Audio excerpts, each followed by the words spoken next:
This section intended to delve deeper into the interacting components and stakeholder perspectives aspect of understanding considered essential as a basis for getting ready to develop a strategy for dealing with the situation. In the interacting components, what was presented was the idea that reality is extremely complex, and we develop models which are simplifications of that reality, which are all of the relevant relationships in an intent to help us understand what's essential about the interactions that are responsible for the situation. Hopefully, with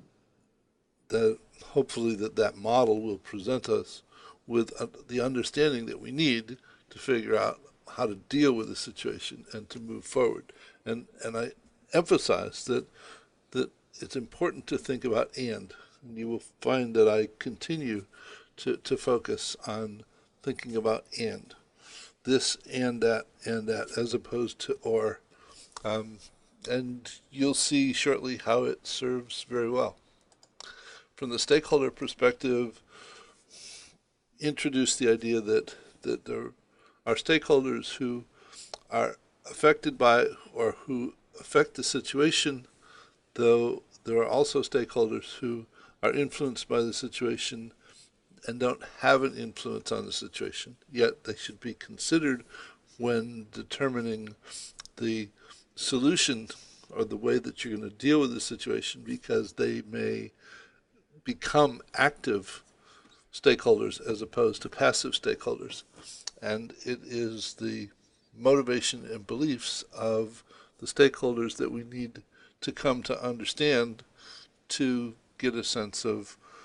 why the situation is the way it is, and the stakeholders being the ones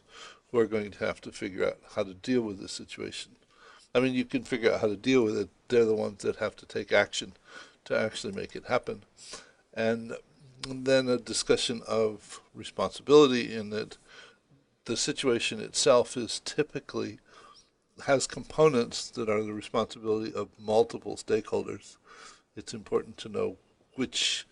components that are relevant to the situation, which relationships are the responsibility of which stakeholders, so that there's a sense of who is going to have to attend in what area and know what items are part of the environment which are influenced by or influence the situation, though in developing the situation, you're in no position to actually do anything about them because they're outside of the domain of addressability. You simply have to figure out how to accommodate them. And then network magic was used as a basis for, or the situation at network magic as a basis for evolving a relationship diagram to better understand what's happening between support, the other organizations, and the customers, as a, and who the stakeholders are, and to use this then hopefully in the next section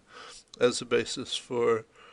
developing a strategy to figure out how to deal with a situation where support simply can't keep up with the